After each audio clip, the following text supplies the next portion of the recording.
morning, guys. Second episode of the day. Here we go. Now, we're going to be talking about some Game of Thrones. Season 8, Episode 1. Now, this is your spoiler warning. Spoiler, spoiler, spoiler, spoiler. Y'all been warned. Let's dig in. All right, now I'm going to be doing this chronological order, and I'm going to be doing this quick, fast, in a hurry. Opening is little boy running around, coming up to see Danny's grand army of, well, the living, I'll call it at this point, marching into Winterfell. And of course, got my girl, Arya, sitting on the ground watching, kind of like remembering a bull. She also watches a little boy and quirks a little smile because you remember her when she was younger doing the same thing when Robert Baratheon marched into Winterfell. But she sees Jon, she sees Danny, she's happy to see Jon, then she sees a few other people, including the Hound, which definitely elicits somewhat of a scowl. She sees some other people, and then you pick up, you see the dragons fly by, and Arya's going, ooh, dragons. Sansa's going, oh wow, dragons, they are real, and they're big.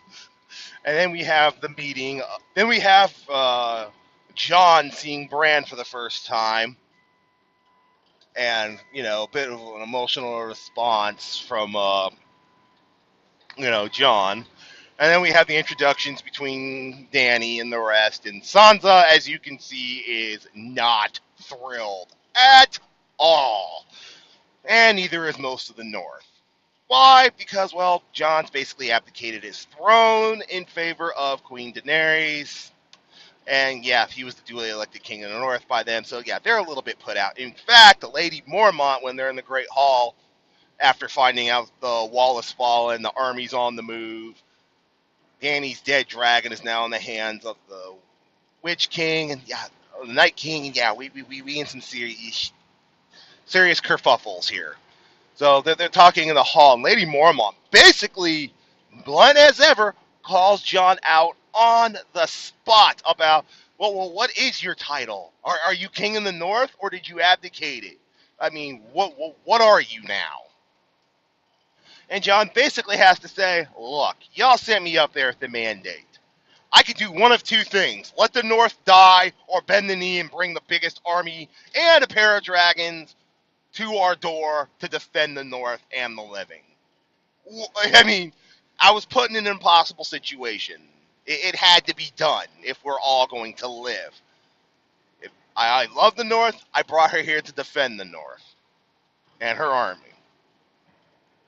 Also, in this episode, Also, in this episode, we see Arya and the Hound reconnect. We see Arya and Gendry reconnect, which is kind of funny and a little bit cute, but playful. Arya and the Hound is definitely a lot more cold and a lot more. I mean, hell, the Hound even calls, you are one cold bitch. But that's the reason you survived. I mean, the Hound gets it. I mean, he's still probably a little miffed, but he understands why Arya did what she did. And she's still among the breathing, so that counts for something. Oh, let's see. We see our favorite Selfos, Bronn, who basically gets told by Cersei, yeah, there's a couple of carts of gold for you if you take this bow, which is the same bow Tyrion used to murder Tywin, and says, yeah, the queen would like it if both her traitorous brothers did not make it back from the north. All the gold yours if you kill him. And you can see Bronn, as he's taking the bow, that cross of his face of, do I really want to do this, or do I say no to the gold, or do I do this and possibly make out like a bandit? I think he's in the end going to be the true sellsword and be like, hey, you offer me the better deal, my sword's yours. That's Bronn in a nutshell. Okay, moving along. We have one of the biggest moments. Jon freaking Snow, or Aegon Targaryen, sixth of his name, if you remember from last season, rides a motherfucking dragon! Yes!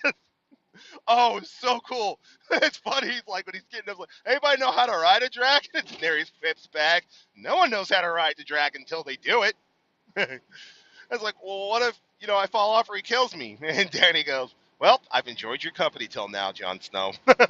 And off they go. She's riding Drogon. I think that one's Viserion, the green one is. I can't remember which one. Either Aegon or Viserion. I can't remember which. I think it's Viserion, the one that's still alive, the green one.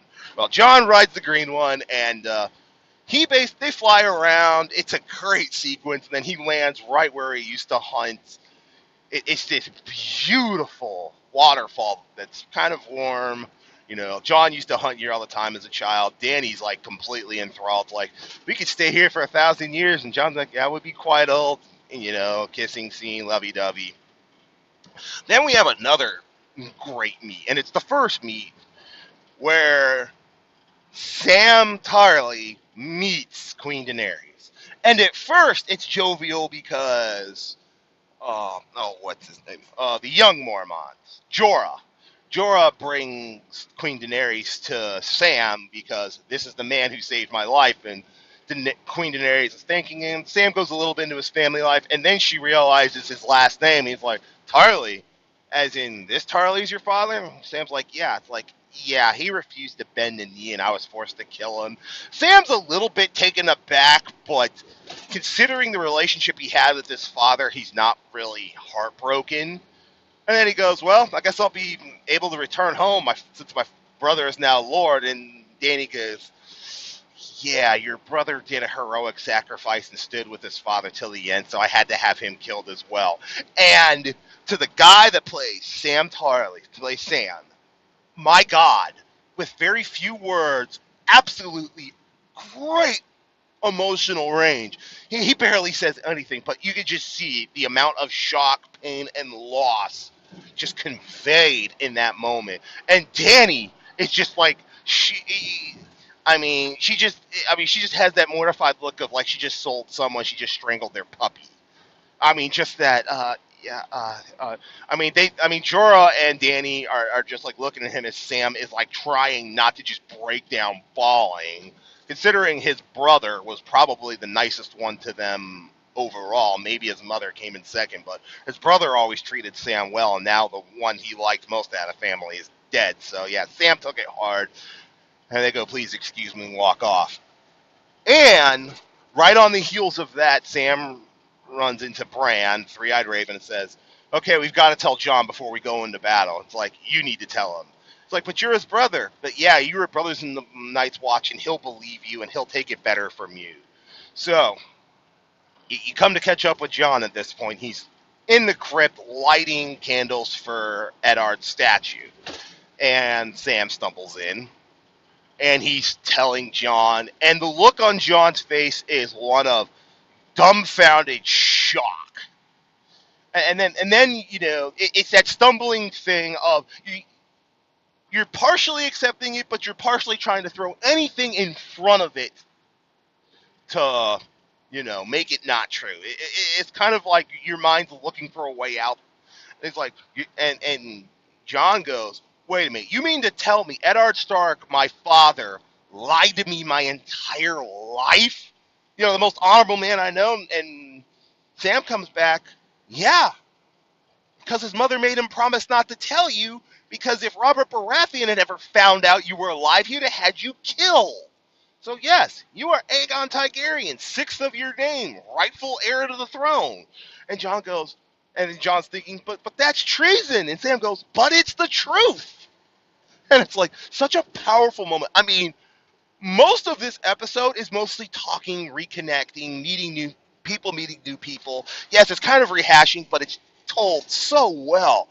And for not a lot happening, a lot happens. I know, oxymoron there, but it's true. I mean, not a lot of fighting, not a lot of, but it's like so much like, stuff that had to be done, be getting out of the way before we dive into what's coming next, which is basically going to be the Siege of Winterfell by the Army of the Dead. I mean, the big fight we're waiting for, yeah, that's coming next. Now, one little nitpick is we didn't see Brienne of Tarth at all in the episode, and I'm like, that was a little... Oh, and at the end, because Bran was telling... because earlier in the episode when Bran was telling Sam, hey, go tell Jon the truth, he's like, well, what... And Sam goes, what are you doing here? I'm waiting for an old friend.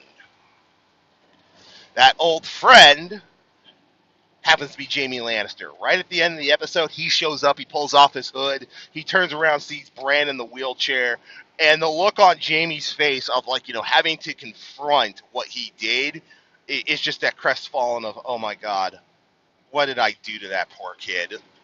And Bran's just sitting there, I've been waiting for you. We need to talk. And that's where the episode ends. But yeah, if you guys haven't checked out this episode, you're doing yourself a disservice, because it's not like it's that big calm before the storm and the marshaling of forces and getting ready for the fight that's coming. I mean, everybody's nerves are frayed. Everybody's like, yeah, this is gonna go really, really bad. Oh, one other thing I forgot to mention. Ugh. The leader of the Iron Fleet. Yeah, he shows up at King's Landing with the gold army promised Cersei. And the banter between Cersei and that guy, I cannot remember his name for the life of me, please excuse me, is definitely stuff with legends. I mean, hell, he even argues his way into her bed and they go at it. You don't see it, but you see him getting dressed afterwards. She's sitting there, drinking wine, which tells me she wasn't pregnant all along. She'd have been showing by now. I don't think Cersei's pregnant. And she even tells the leader of the Iron Fleet, I cannot remember his name for the life of me, guys, I'm sorry. He's like, you are probably the most arrogant man I have ever met. I like that. And the guy's going, well, if you're going to kill me, hey, at least I'm going to die having fun. Oh, also, Yana gets rescued by Theon. Theon comes through and rescues her while their uncle is sitting there getting his rocks off with the queen. He basically sneaks on with his men, kills most of the crew, gets his way down the bridge. He cuts her loose after killing the gate guard. She headbutts him and knocks him to the floor. She doesn't say a word, but you see in his face of, that's for leaving me, asshole. And then she gives him the hand up. That's for coming back for me. And they're sailing back, and Yana's like, hey, we can retake the Iron Isles. And Theon goes, you're my queen, I'll follow you wherever. But Yana reads him like a book. It's like, you want to go back and fight at Winterfell? And Theon's like, yeah, I do. And it's like, and she's like, go. I understand. I get it. Go. I'll go take the Iron Isles. If all else fails, we got a place to run and fall back to if I can retake it. Because our uncle is off doing stupid shit. They're undefended. I can retake it and I can hold it. So that's what Yana's off doing with a few ships. But yeah, it was a good building episode, and it's definitely ratcheting up of it's about go time. And the next episode, yeah, you're seeing people on the parapets of Winterfell. Yeah, we're about to see the big fight against the Army of Darkness. Yeah, no. And I don't know if it's going to last the entire episode or going to the second episode, but we're going to see the start of the fight, and it's going to be a fight to the finish. But anyways, that's my 13-minute review. That's me just picking the highlights and telling you my thoughts on them. And one of my major nitpicks was the Lords of the North ragging on Jon Snow and Daenerys. And I'm just sitting here going, from my point of view, look, this woman did not have to bring her 100,000+ men strong army and 2 dragons, and she already wasted a third bringing Jon Snow back to you alive, up here to defend you. She could have gone down to King's Landing, sacked King's Landing, taken out Cersei, planted her ass on the throne, and said, whatever, I'll let the North die, I'll deal with it later. She could have done that.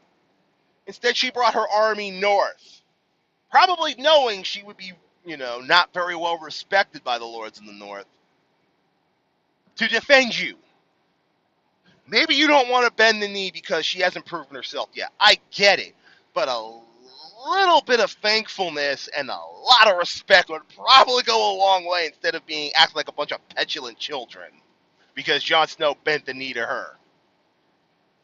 And in fact, I forgot about this scene.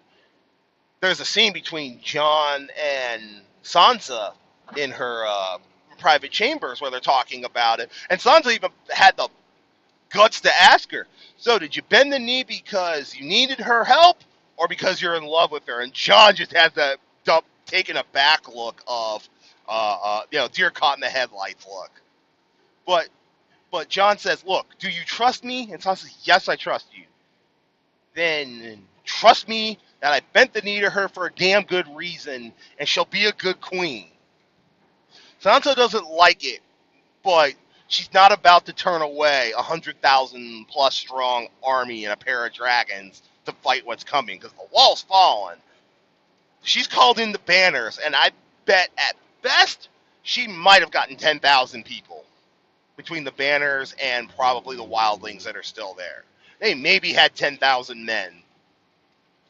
There was no way in hell they were going to stand against the army of the dead. But the army of almost 120,000 and some dragons?